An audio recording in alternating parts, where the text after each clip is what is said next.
People beat traffic lights. People go to work, they sign in for 8 a.m., 9 a.m. when they came in at 12.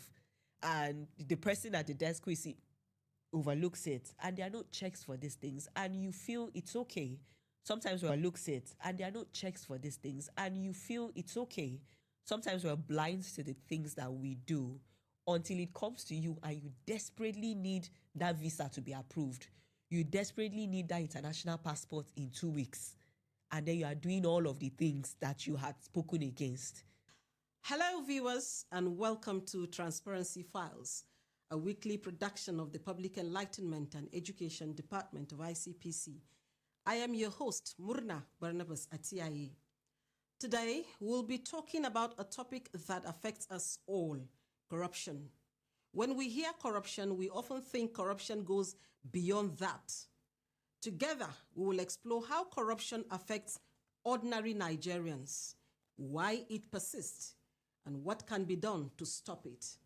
We shall also x-ray a section of the ICPC Act and bring you stories from our state offices. But first, let us join Joy Aja as she brings us anti-corruption stories. It's over to you, Joy.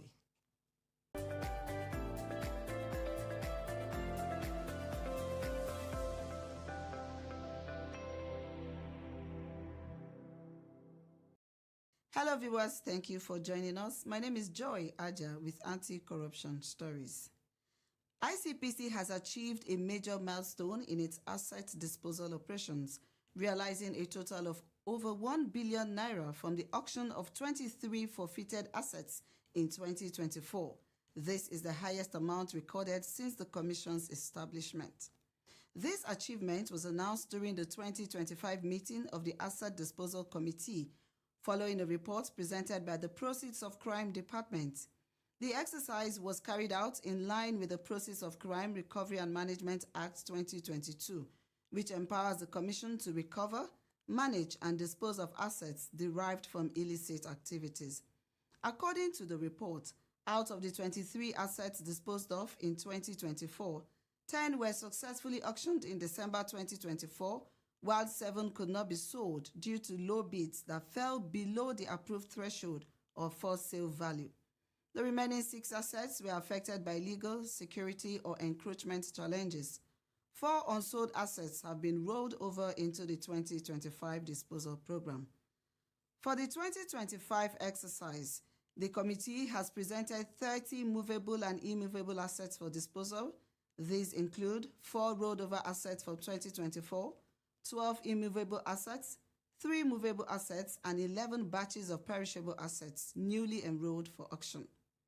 Presiding over the meeting, the ICPC chairman, Dr. Musa Damu Aliyu, SAN, commended the Proceeds of Crime Department for its effective implementation of the Commission's mandate and emphasized that depriving the corrupt of their illicit gains remains one of the most potent strategies in combating corruption.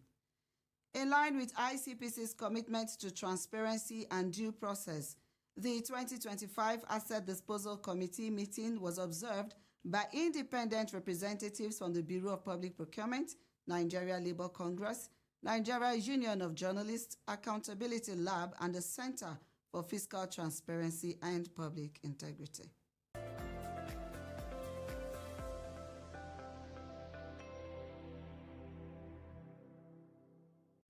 In another development, ICPC has secured the conviction of Mr. Abubakar Bawa Makuku, sole administrator and caretaker chairman of Sakaba local government area in Kebbi State, and Mr. Ahmed Abdullahi Fakai, director of finance and supply of the same local government, for contract fraud and abuse of office involving the sum of 54 million naira. The duo was arraigned before Honorable Justice E. Gako of the Federal High Court, sitting in Birni Kebbi, on multiple counts bordering on abuse of office, fraudulent contract awards, and financial misconduct. During the trial, Prosecution Counsel Mr. Hamza Sani presented evidence showing that Mr. Fakai unlawfully withdrew a total of 54 million naira from the coffers of Sakaba local government in 6 tranches of 9 million naira each, in a deliberate attempt to evade financial reporting protocols. The court also heard how Mr. Makuku corruptly awarded contracts without following due process and personally benefited from the diversion of 10 million naira earmarked for official engagements of the local government. Their actions contravened Section 19 of the Money Laundering, Prevention and Prohibition Act 2022 and Section 19 of the Corrupt Practices and Other Related Offences Act 2000. The defendants had pleaded not guilty to all the charges preferred against them. However, in his judgment, Justice Gako found them guilty as charged and convicted them accordingly. Mr. Fakai was sentenced to 3 years imprisonment or a fine of 2.5 million naira, while Mr. Makuku received a 4-year jail term or a fine of 1 million naira as compensation to Sakaba local government, in addition to another 1.5 million naira fine. The judgment underscores ICPC's resolve to ensure that public officers who betray the trust of their offices for personal gain are brought to justice in accordance with the law. That'll be all on this segment. Transparency Files continues with Muruna. Please stay with us. Corruption not in my country. Okay, I'll have that credited to account shortly. Okay, thank you. Meanwhile, can you smoothen this edge? Something is not properly done. Okay, no problem. We'll go do it. Okay, sir. Okay. Money don't come now. Make we go buy cement. No, continue. No, I don't understand. We need more cement now. Carry sand, put plenty sand, mix and put the cement. I don't finish. Make barara. Let's do this thing right. Make. Wait, did they give you what is make by? See, listen, the money credited to my account is not for cement, oh. It's my own. Even you have a share in it. Me, I don't take such share. Okay. I know they take. Okay, Oga, don't take. all this building collapse where they happen here and there. Now this kind of attitude, now in the cause when I am called to do mago, I say no to it. It is corruption. Not in my country. Stop corruption now. Corruption not in my country. Welcome back. You're watching Transparency Files. When we hear the word corruption, our minds often go straight to government officials, embezzled funds, or political scandals. But corruption is not only what happens in the corridors of power. It is what happens around us every single day. From the teacher who demands money before releasing a student's results to the healthcare worker who refuses to attend to a patient until she gets a token, including the police officer who asks for something for the weekend before letting a driver go, and the civil servant who delays a file until he is being appreciated. We see corruption in our everyday lives. Corruption has become so common in our daily lives that many people now see it as normal. But this mindset is dangerous because every small act of dishonesty contributes to a larger national problem. These little acts of paying bribes, cutting corners, using connections, or demanding something for the boys slowly eat away at our values, destroy trust, and block opportunities for honest citizens. They affect the quality of education, healthcare, infrastructure, and even the way we see ourselves as a people. The question begging for answers include: why has corruption become a way of life in Nigeria? How does it affect ordinary citizens like you and me? And most importantly, what can be done to stop it? To help us unpack the reality of corruption in our everyday lives and explore how integrity can still thrive, one honest act at a time, we have Zugwe Tagwe, a development expert, with us to shed more light on that. Stay with us.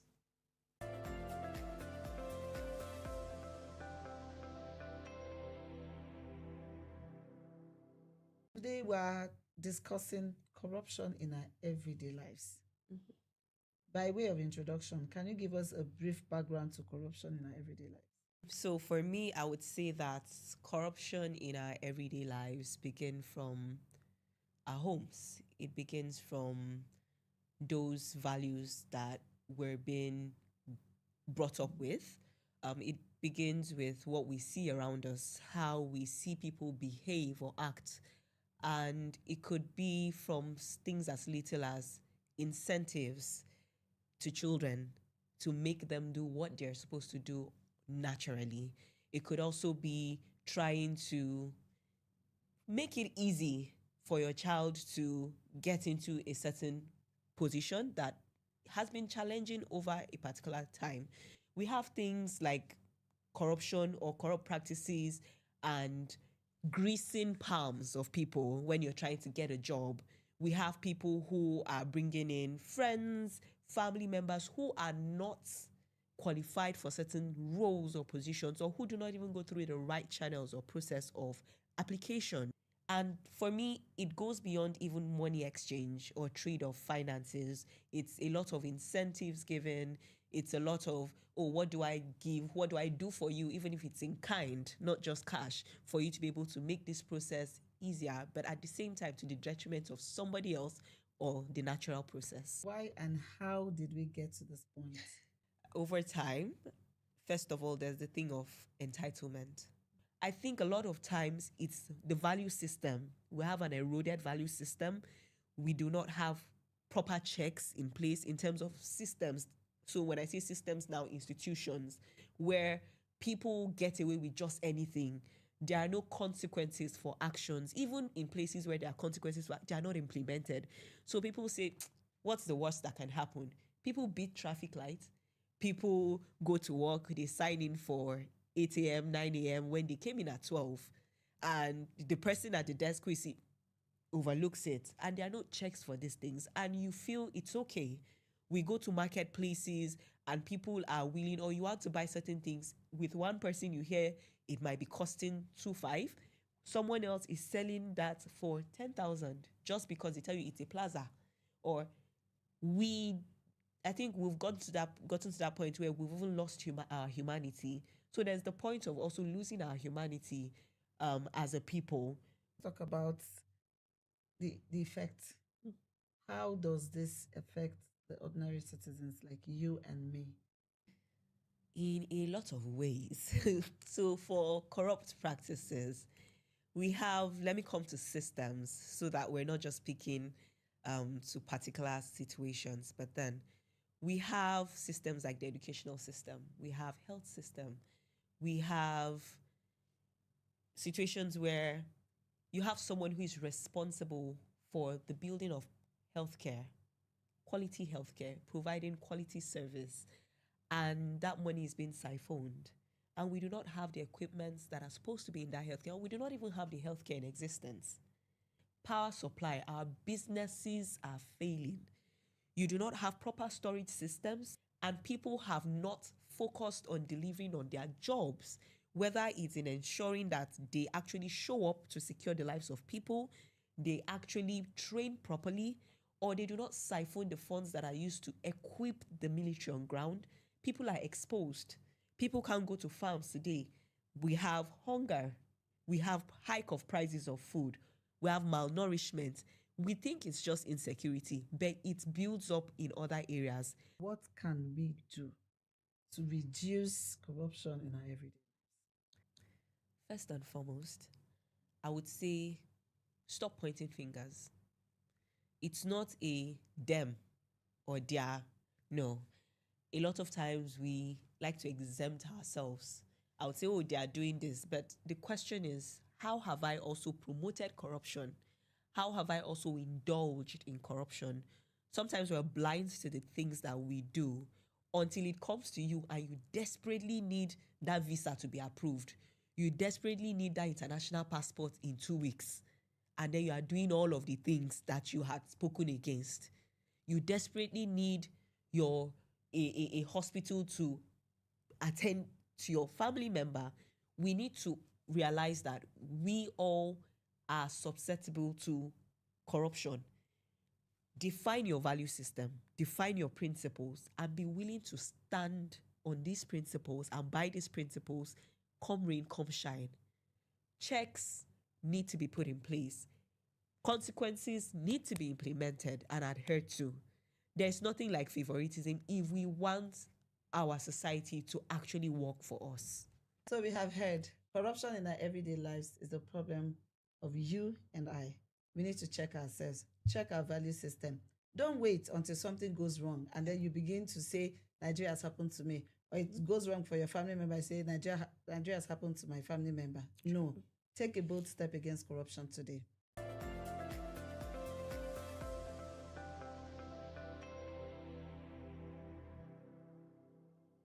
What is the position of the ICPC Act on bribery?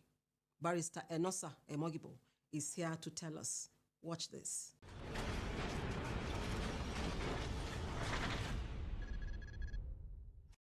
The Section 8 of our Act is actually the beginning of the offenses section of the Corrupt Practices and Other Related Offenses Act 2000.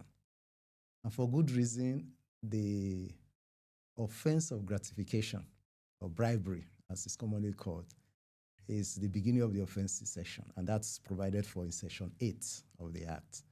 And that's because the Act is a specialized law dealing with official corruption and related matters. The section is quite broad, but the main provision of the section is the offense or created the offense of receiving or obtaining any property either for himself or for someone else or on behalf of someone else by a public officer. Now, what this means is that if, as a public officer, I work in a government department where maybe employment is to be given or admission is to be given or license is to be obtained, and I either collect money from someone to do that or to refrain from doing something, then if it is established that I've collected that money either by myself or through someone else, then I could be charged under this section. So people who promise employment to others, vulnerable members of the public, may be tried under this section. Now, when people are arrested, or being investigated under this section, some of them may want to be smart. They tell you, yes, I received money, but this money was a loan given to me by this person, or it was for something else. Now, subsection 2 provides, a guide on that. Subsection 2 says that if such a person or such a promise is made and the person, is investigated, then it is not a defense that, okay, I took this money on behalf of this person because of something else. Except that person or that something else is established by credible evidence, it is presumed that that money was collected fraudulently or corruptly, and the person will be tried. And it is also possible for some persons to say, well, I collected this money, but I did not eventually do what I promised to do. That, again, is taken care of under subsection 3. It says that it is not a defense when somebody says, okay, I collected this money to do this, but I eventually didn't do it. So all this put together make up Section 8, that offense of bribery and the punishment of 7 years imprisonment.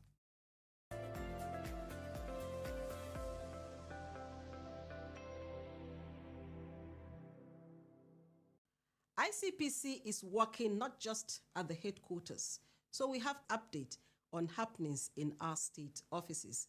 A report from Katsina State reveals that ICPC, in collaboration with the NYSC Community Development Service Group, Batagarawa Chapter, held a one-day sensitization program at Government Science Secondary School, Batagarawa. The events themed the effects of corruption with special emphasis on examination malpractices, aimed to educate students on the dangers of corruption and exam malpractice while promoting collective responsibility in combating corruption. Representing the Resident Anti-Corruption Commissioner, Mr. Samuel Ludam, Sani Teraoni Tukur emphasized the vital role of students in the fight against corruption. Coming from Calabar, the Resident Anti-Corruption Commissioner of Akwa Ibom State, Mr. Baba Alaro Shuaib, led a delegation to pay a courtesy visit to the chairman of the Association of Local Governments of Nigeria, Algon, Cross River State, Honorable Yibala Inyang. Mr. Shuaib emphasized the need to strengthen transparency and integrity at the local government level through ICPC's preventive mandate. The Algon chairman appreciated the visit and highlighted the importance of sensitizing local government area staff and elected officials on the dangers of corruption. Similarly, the ICPC Rivers State Office, led by the Resident Anti-Corruption Commissioner, Mrs. Ekere Usiere, paid a courtesy visit to the National Orientation Agency, NOA, in Port Harcourt. Received by the State Director, Dr. Edwin Banigo, and his management team, the visit aimed to strengthen collaboration in the fight against corruption.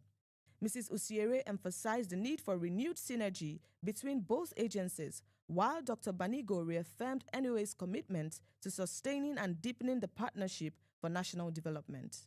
And from Sokoto, the Nigerian Society of Engineers, led by its Sokoto branch chairman, Engineer Abubakar Yaya, paid a courtesy visit to the ICPC Sokoto State Office. Engineer Yaya reaffirmed the NSC's commitment to ethical standards and collaboration with ICPC, noting the importance of the partnership. Receiving the delegation, the Resident Anti-Corruption Commissioner, Mr. Shintema Binga, emphasized ICPC's readiness to deepen cooperation with the NSC to enhance transparency, accountability, and service delivery. I am a Nigerian, a highly cultured race. My culture abhors corruption, and with my integrity, a new Nigeria is possible. I say no to corruption today to build a future for my children. Join me and imbibe the culture of integrity to build a Nigeria of our dreams.